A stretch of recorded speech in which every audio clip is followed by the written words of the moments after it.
Here we are today at the Knott's Berry Farm to check out their newest attraction, which is the Calico River Rapids. Originally, I was here for opening day, which was like last Friday, but I did not like how my ride-through came out, so I'm here to just pretty much review what is new here for this ride. This used to be called Bigfoot Rapids. As far as the actual ride goes about the blimps and the water and all that, the track has remained the same. The biggest things they have changed though are by adding animatronics throughout the ride, which if you remember the Bigfoot Rapids, if you ever rode on it, it was a pretty empty ride. Like there was seriously nothing to look at during that ride. But here, the Calico River Rapids have changed that entirely. They have also added some very small changes to the queue, such as when you gotta go up the stairs and over the water, it is now into like a log bridge section. And also as you get closer to the ride, just before you're about to board on it, they have now added a cabin, which as you can see in the cabin, they have added a bunch of stuff to make it seem like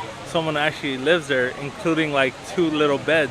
If you just want to see the animatronics and not necessarily get on the ride and get wet, you are able to walk through it and you are able to see most of the animatronics except for 2. So the first animatronic, as I was saying, you will see is a little woodpecker overhead, causing little hose of water stream to come out, which will get you a little bit wet. Then as you pass along the river, you do get to confront a couple of rattlesnakes. Right after you survive the rattlesnakes, you encounter a wolf that will just howl into the moon or the sun, whatever time of day you happen to go. Then we get to see a crazy citizen of Calico shooting at us from his cabin. This is one of the 2 animatronics you're not able to fully see if you walk the queue. But just as you pass the cabin with the guy shooting at you, you encounter some raccoons that are messing with some TNT. And just after that, you get to encounter a little baby cub that is essentially playing like whack-a-mole. Next up on your journey down the river, you encounter a barn with a bunch of chickens. And in a little section of the barn, you could even encounter a fox trying to eat some of the chickens. Then you're face to face with a giant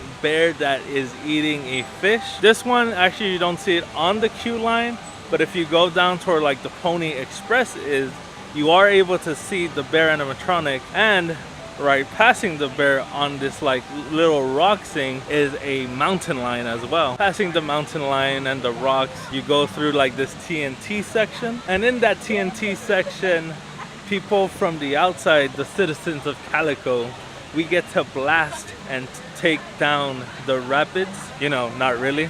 It just sprays water, which kind of sprays you. It doesn't, I feel like it fails at actually spraying you. So just real quick guys, I do want to interrupt this video. Normally I don't like to do this, but I feel like this is very important. I do want to give a shout out to this kid. After I recorded the video, he did really go out of his way to check out this channel and subscribe to this channel. And I did give out a shout out to him, but when I tried to record, I did mess up the recording. So I'm really sorry that I messed that up and didn't give you a proper shout out, but here is the shout out nonetheless. So if you do ever see me at the parks again, please stop me and I'll give you another shout out in another video. He really made my day on how he went out of his way to subscribe, and so I thank you so much. And now back to the video. But anyways, as our journey comes to an end, we encountered the final animatronic, and the one that you cannot see from the queue line as well, which is none other than Bigfoot himself, which you would think something like Bigfoot Rapids would have, but it didn't even have a Bigfoot. So I'm very happy they have put in a Bigfoot animatronic. And another little change that they made to the outside, that you can no longer have heaters outside. They have converted that into a store. So now you don't have a way to drive yourself, which I prefer, to be honest, because if you're on a water ride, you should get wet and remain wet. So of course, those were all the changes from Bigfoot Rapids to the Calico River Rapids. Again, as far as ride mechanics and all that, it is nothing changed. The track is exactly the same. It's just all about the visual, which sometimes you might miss depending on where and how the boat is rotating. But overall, I do think this was a very good ride and improvement from the Bigfoot Rapids, especially now that they do have a Bigfoot. So guys, that is all for today. Let me know what you think about the Calico River Rapids. If you enjoyed the video, make sure to drop that like and share this video. If you're new here, want to see more theme park fun, nerd stuff and just fun stuff in general, make sure to hit the subscribe button. And as always, guys, I hope to see you all in the next video. My name is James. James? Manuel. Manuel? AJ. AJ? Alright, shout out to you guys.